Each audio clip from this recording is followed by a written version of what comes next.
Hi everybody, welcome to the Java course.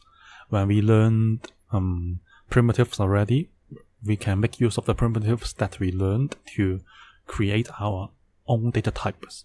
So in this video, I'm going to discuss classes and the methods together with the objects. So these three topics are the major concerns of object-oriented programming, which is a property of Java. So what is a class? Actually, a class is a combination of so many primitives or other data types, self-defined or built-in, to create your own blueprint of a certain type of things. Suppose I want to create a petrol car. I can create a class called petrol car. And for my naming convention here, we have to notice something.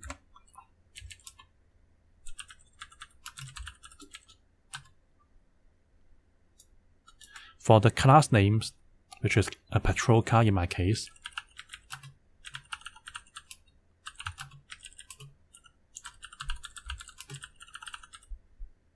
we have to use capital letters for all the beginning letters of the words. So in my example, I can decompose the name to petrol car, but in Java we have to just use one class name, so I have to join the two words together. And when I want to join the two words, I have to make sure that P in petrol is a capital letter and C in car is also a capital letter. It is not compulsory for us to follow this guideline, but it is something that most programmers would like to follow. And then from a petrol car, I can have something like this.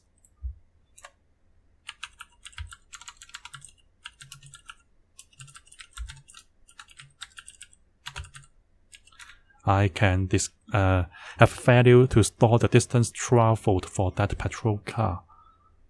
That means how long has it been moved already.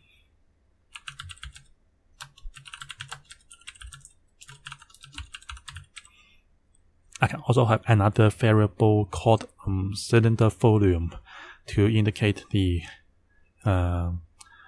size of the cylinder of that car. It means that it can reflect the power of that car. Okay, these two names are called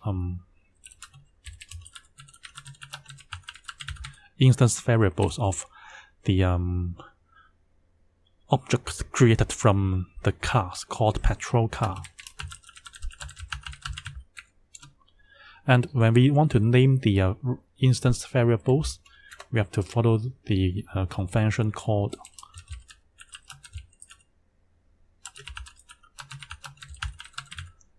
camel case format. What does it mean by camel case?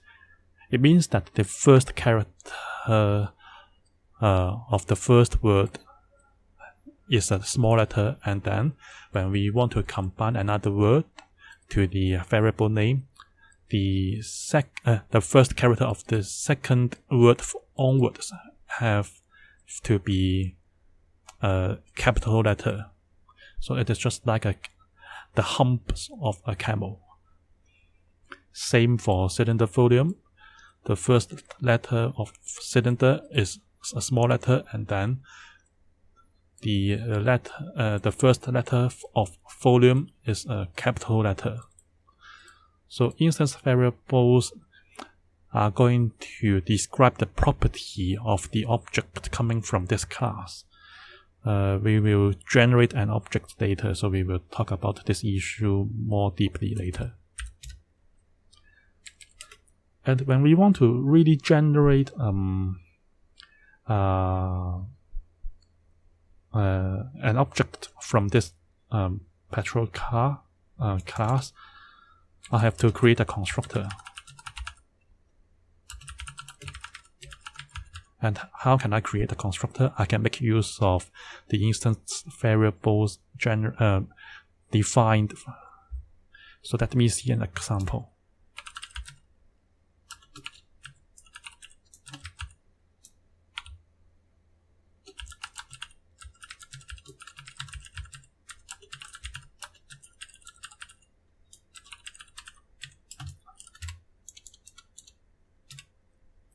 So this is the format of my constructor. I use the word public, and then I repeat the class name. So in this situation, I'm going to create a constructor, and I will use this constructor to help me create an object when I return to the driver class later. And these are the formal parameters of the constructor. And how can we generate the constructor? We can have this kind of notation.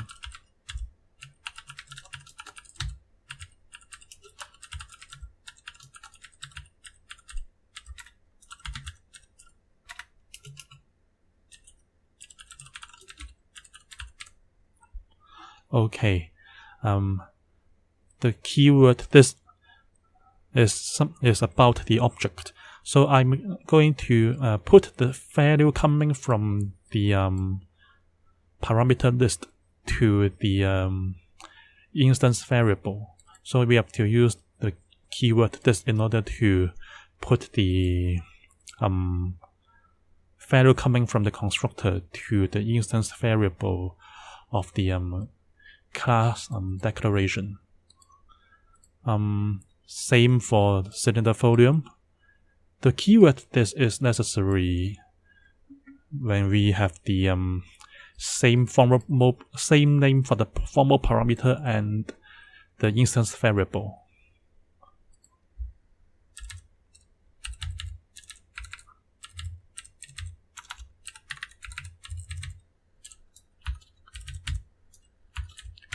When I don't repeat the variable name on my constructor, I can ignore the keyword this. Let me see an example.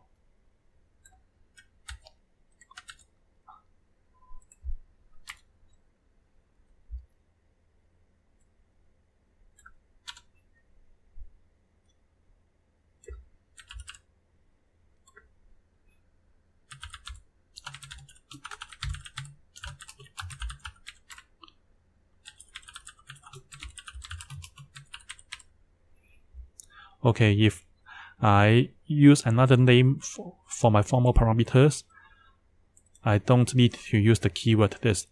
The constructor is simply trying to assign the value coming from the constructor to the instance variable.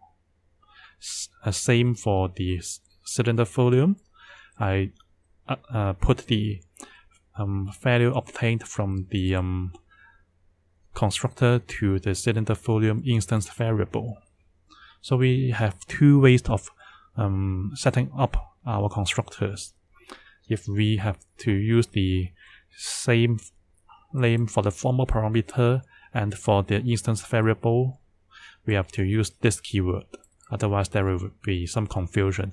The Java system is not able to recognize which one refers to which one. And if we don't use the same formal parameter name to do the constructor, we can simply do the ordinary assignment that we usually do on assignment statements. Okay. This constructor has two parameters or two formal parameters. Can we have another constructor that has no parameters following the class name? Yes, we can.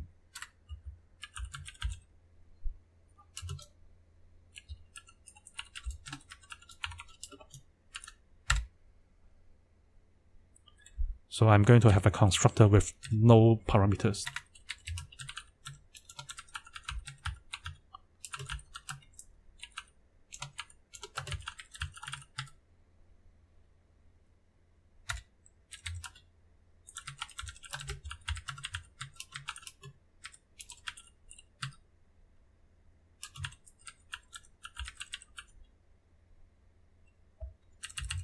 Okay, if I don't put anything inside the parameter list of the constructor, I can put something else instead.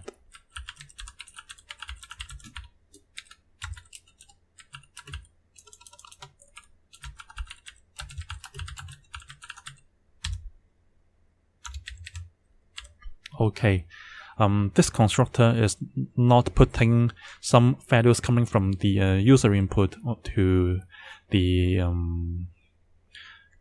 constructor setup. So when I simply run this constructor, I will get the printing statement on the console. We will see some examples when we really run this class. I have to say something more about the word public here.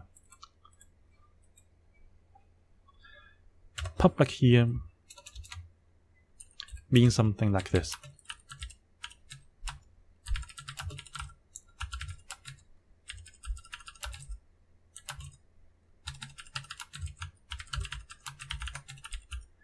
Other classes can access the variables directly.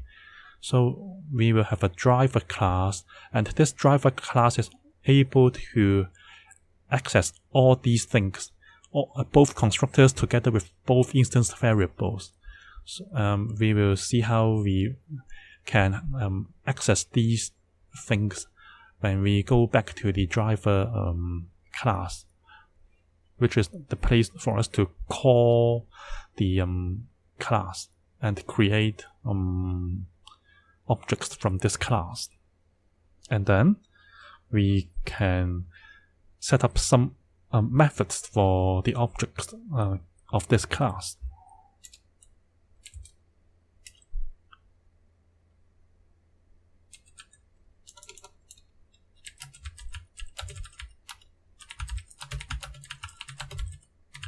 When we set up some methods, we have to follow the camel case format again.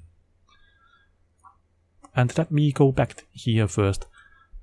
Since I don't set up some values to the instance variable when I call the constructor with no arguments or no parameters, these two instance variables will return 0. We will see this effect when we go back to the driver class, which creates some objects from the patrol car class.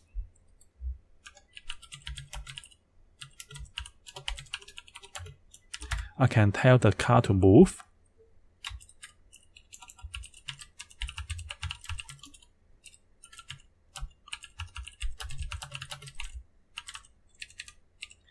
When I call the method, I simply say that the patrol car is moving, and this statement will be printed out on the console. Let me save it. So this is the basic idea of my patrol car class. And let me go back to the driver class, which is the place to call the patrol car class, and we create objects of patrol cars.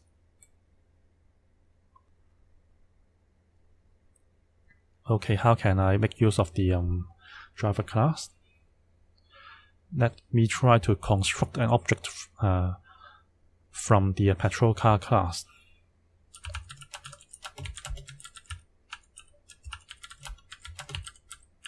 We have some ways to construct an object.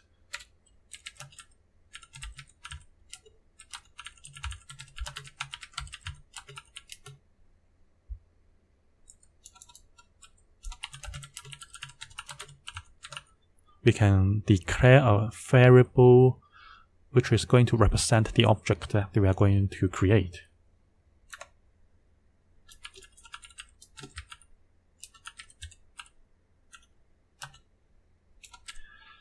I want to create an object of patrol car data type.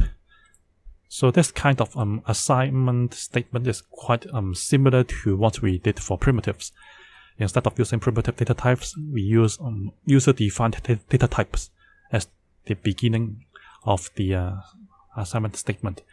And here, text C1 has nothing to store inside for the time being.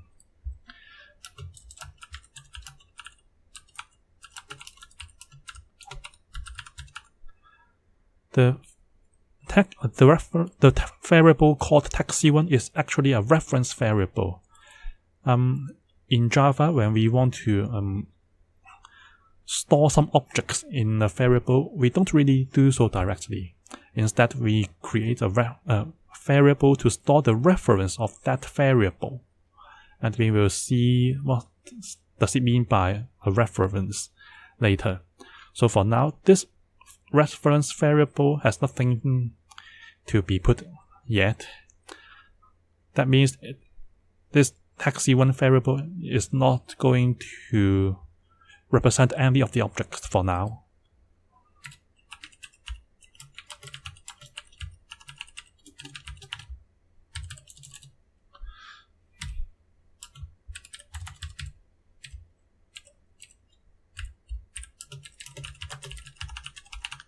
Now, I create a petrol car object by using the new keyword. And in this configuration, I simply call the first constructor that I created, which is this one with two formal parameters. The distance traveled is set as 65,000 kilometers, and the cylinder volume is 1,600.3 cubic centimeters.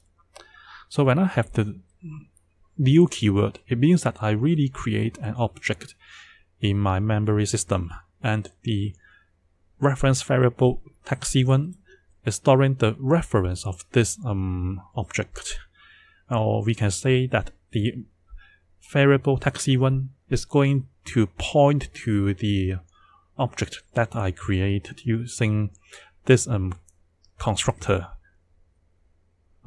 This constructor is the one from my petrol car class declaration, and this constructor has two formal parameters, and the numbers here are called actual parameters.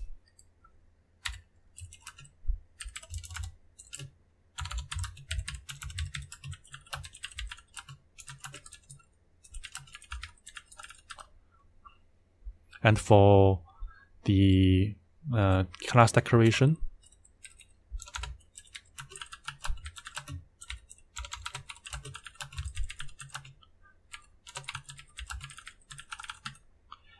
this and fo are called formal parameters. So when I use the constructor, the formal parameters are going to store the values 65,000 together with 1,603 to be the values called the actual parameters, and the actual parameters are going to be passed to the petrol car constructor. So that's the basic idea of using the constructors to create a new object. And can I use another constructor to create another petrol car object? Yes, we can.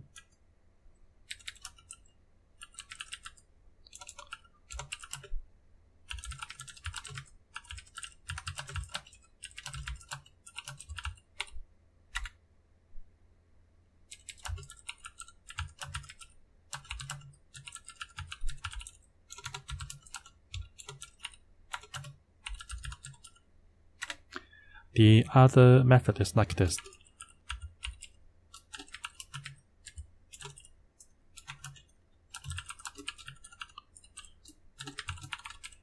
I simply join the two lines shown on the previous approach to just one line. The idea, yes, is quite similar to what we did for primitive assignments. Now I use the new keyword to create a new object on the memory space of your computer. And now I use the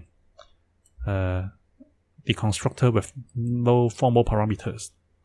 Okay, so now I have another object, and this object has its own reference, and the reference of that object is stored in this reference variable called taxi2.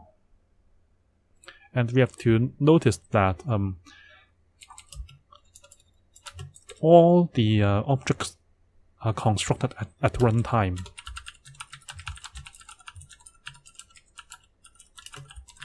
That means it depends on the particular situation of your memory. If your memory is already full of objects, you have no space to create and store a new object. So the construction is performed at runtime. And I have to say something here. Default instance variables are all set to 0. What does it mean by this one? Because for this one, we don't really, for this constructor, we don't really pass some actual values to the constructor. It means that the instance variables of the petrol car object are all 0 essentially. Distance traveled will be 0 and cylinder volume will be 0 for taxi2. Okay, we can take a look at the values coming from taxi2 later. And essentially, if we don't put any actual values to the constructors, the instance variables would all be zeros. If the instance variables are of Boolean type, the value would be false. And if it is a string, which is a built-in data type, the string will simply be a null string.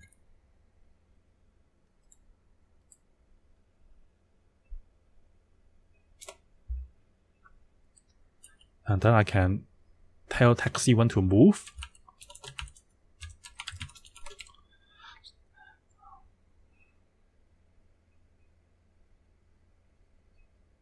Okay, when I want to tell taxi1 to move, I simply call the method from the petrol car class. Okay, so when I use this format, I'm going to tell taxi1 to perform this method called move.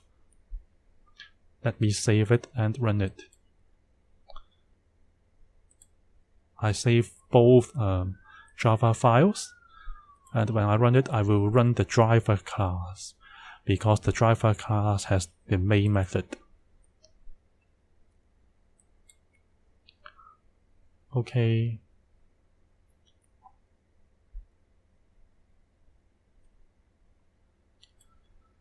When I call the constructor of taxi2, I will have this statement printed out, because the constructor with no parameters is simply doing the printing. And for the second result, it comes from the move method of the petrol car class.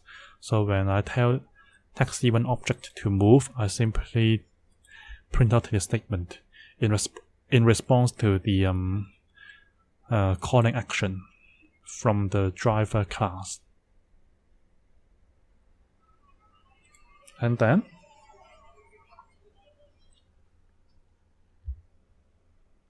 we can take a look at the instance variables of the objects.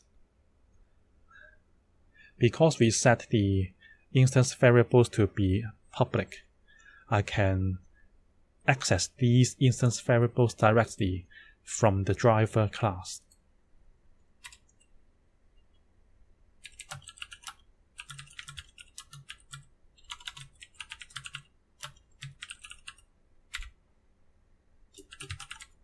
How can I do that?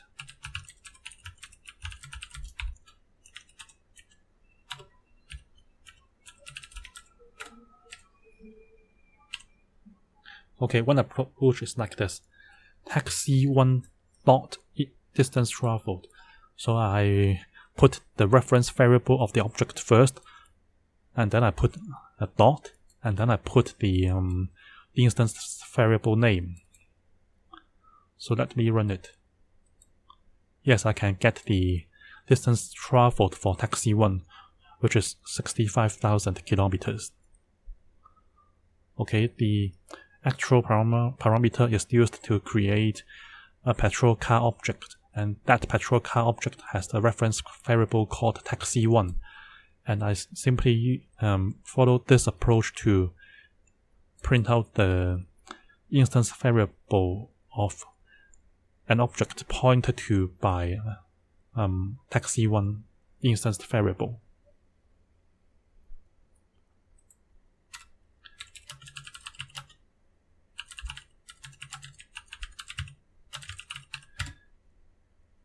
In addition to printing the instance variable out, I can change the content of the instance variable.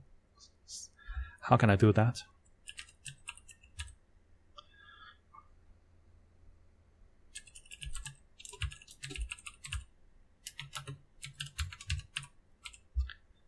Originally, taxi 1 has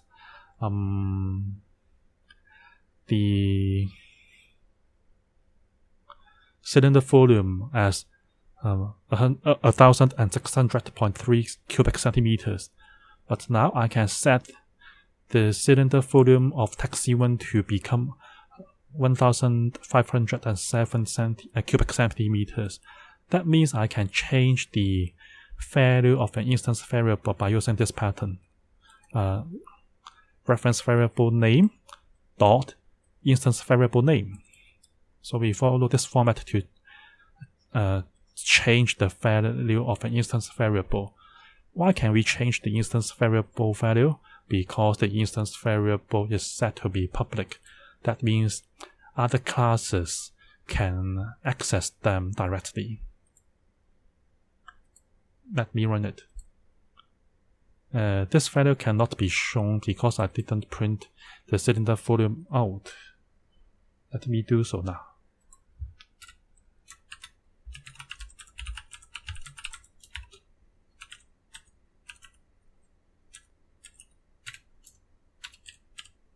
Yes, I can print it now. Yes, the instance variable becomes another new value, which is already different from what we did for the constructor part. So we can access the instance variables when they are set as public. We can change the values and we can print the value out directly by using the format like this: reference variable name dot instance variable name. And as I mentioned, the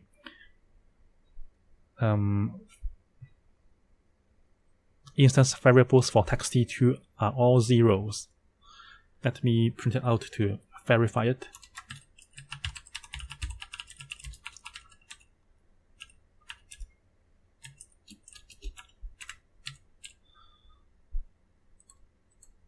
Okay, for taxi2, the cylinder volume is 0 essentially. Why is it 0? Because in my constructor for taxi2, I don't put some changes to the instance variable values. If I don't do any changes during my object construction, the values for the instance variables are 0 essentially. So I will have 0.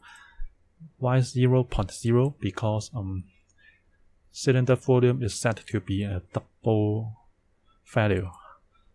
So it is sensible to have 0.0 as the value of this double variable type. Of course, I can still tell taxi2 to move.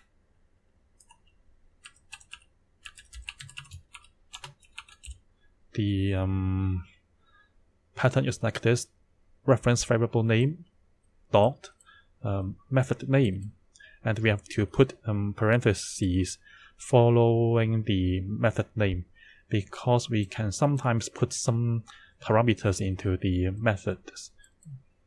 But for my simple example, I don't have any kind of input parameters for my method, so I simply leave the contents inside the parentheses blank.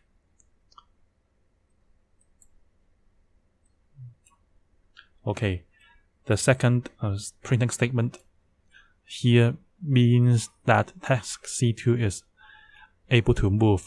Of course, it is a hypothetical example, because the car is not really sensible, because we have no distance traveled for that car, and we have no cylinder volume, so that car is intangible essentially. I just use this example to tell you that we can make use of the method of a user-defined class. Actually, every object has a method called toString.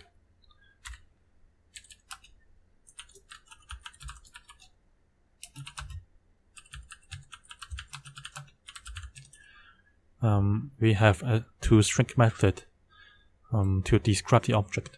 That means when we have created a user-defined class, every user-defined class has a built-in method called toString, which is going to describe the object. That means I can use the syntax like this.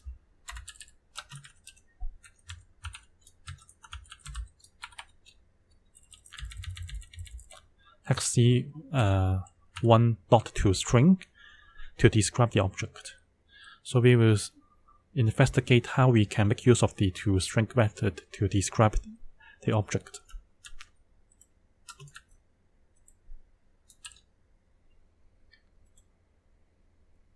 Okay, this is a built-in method for all the user-defined classes.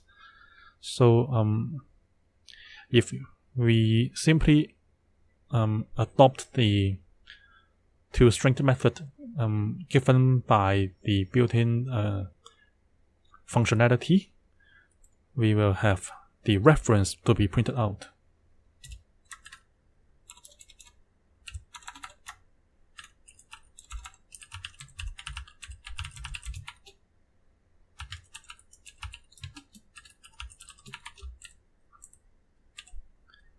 What does it mean by that? Let me comment out other printing statements first.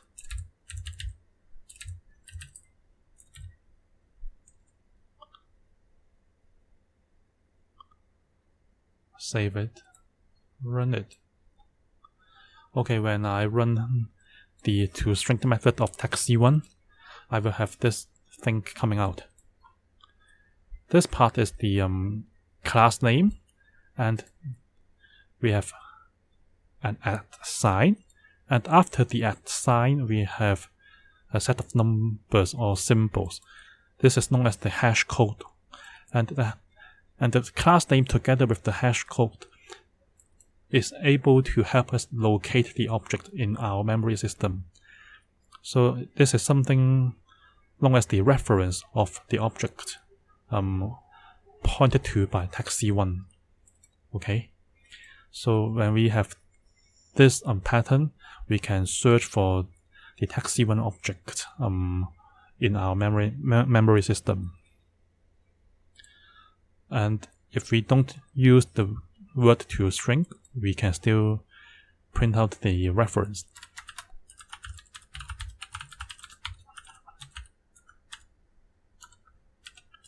I simply print out text C1. Let me see the result. Yes, I will get the reference again. So we can use toString method, or we can simply print the reference variable to see the contents. This content is going to help us locate the text C1 object on our memory system.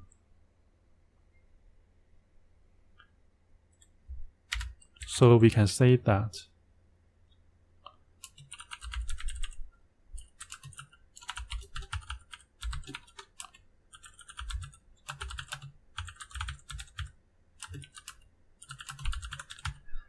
toString method is going to return the reference of the object. So you can think about reference as something like your residential address. When I know your residential address, I'm able to locate you. I simply go to your home and find you. So reference is something like this. When I have this reference, I can go back to the memory system to search for the object that I created previously.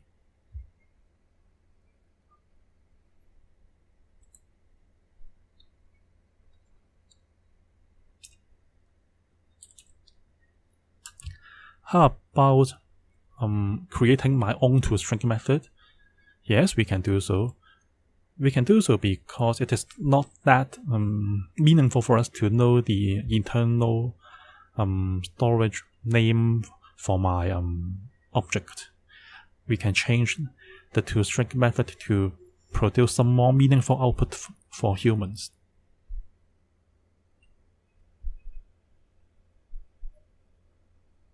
How can we do that?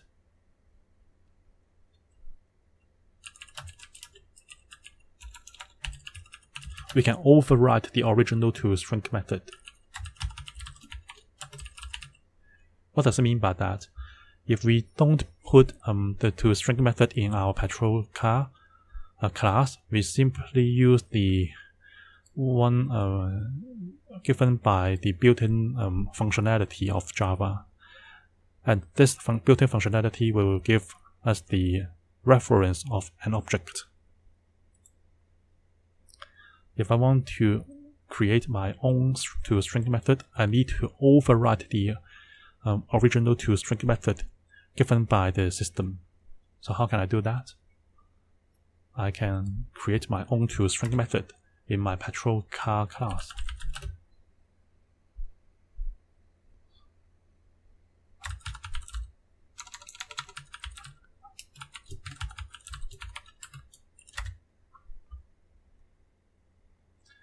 So I'm going to set up the toString method myself, and this string keyword means that I'm going to have a return type of the method being string.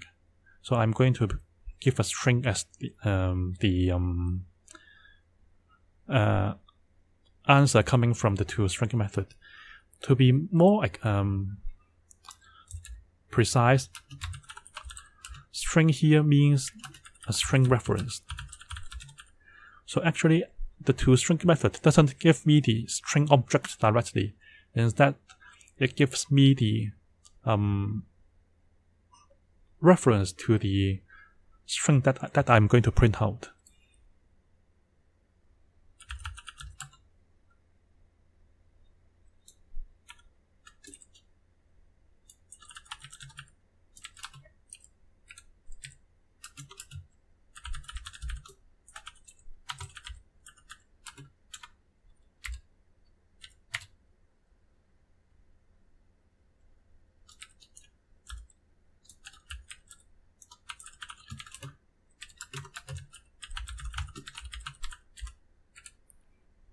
Okay, this is my return value of the toString method. I'm going to print out the instance variable of a particular object, and I put the instance variable in the form of a string. So I'm going to set up a string composed of some of my strings together with the instance variables. And the return value will be actually a reference variable to this whole string. So the toString method doesn't really return the string directly. Instead, it returns the reference to this whole string. Okay. Let me say something here.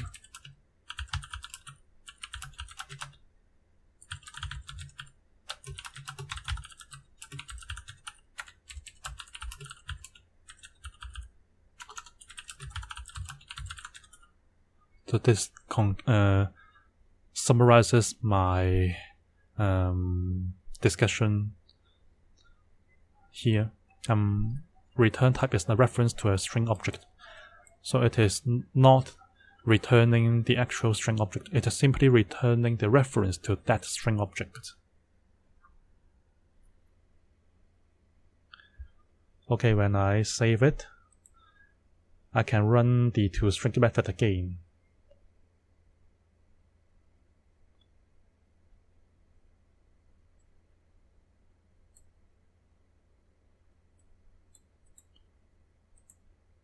Okay, you can see that I get the string like this. So the original toString method given by the Java system is already overridden by my user-defined toString method. So usually we will have more meaningful description of the object called taxi1. Okay, so taxi1 can have more information to be shown by overriding the toString method. So you can use the toString keyword, or you can simply print out the content of the reference variable called taxi1. So when I type this line, I will simply call the toString method to print out the information about the particular object referenced by variable taxi1.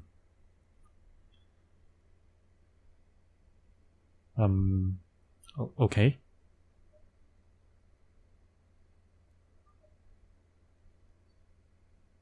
And then I can make use of the toString method to print out something about the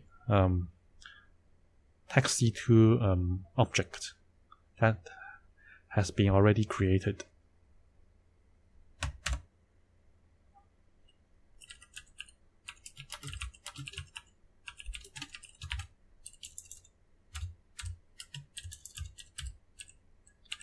I use the constructor with two input parameters, which is this constructor. So I really create a new object. So when I use the new keyword here, it is going to be a bit different from my previous assignment of the taxi2 object. When I have taxi2 previously, I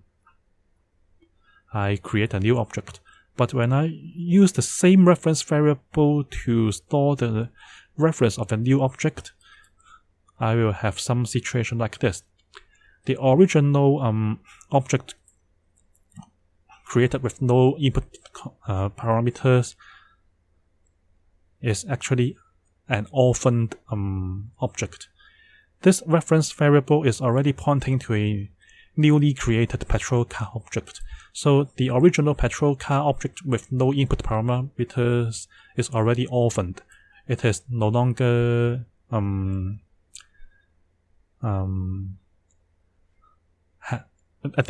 that means it has no place to be stored in the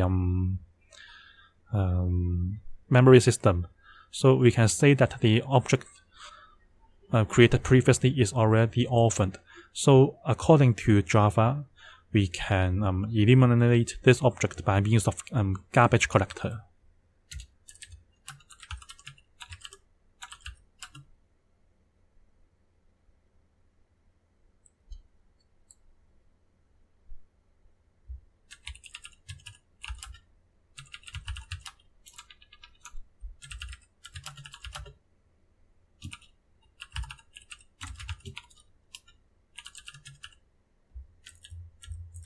The garbage collector is able to clean the object created by the constructor with no input parameters. So taxi2 reference variable is now pointing to a new object. The original object is no longer useful. So Java has a mechanism called garbage collection to delete the object from the memory, so that the memory can be returned to the environment for future use.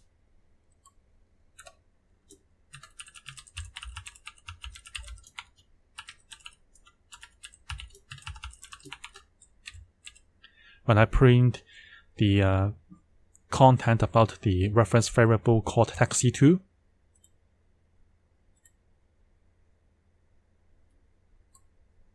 I will get the information about the new object previously created.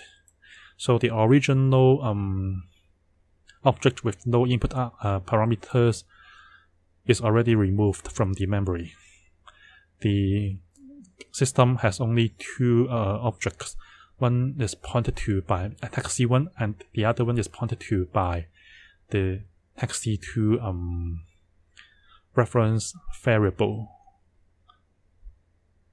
So this is something quite difficult for beginners to understand. If you are able to understand this part, you will have a better understanding of the memory management issue of Java. This is the end of the video. If you have any questions about my video, feel free to leave your comments on the comment section below the video. If you like this video, please give me a like and please subscribe to my channel. Thank you for watching.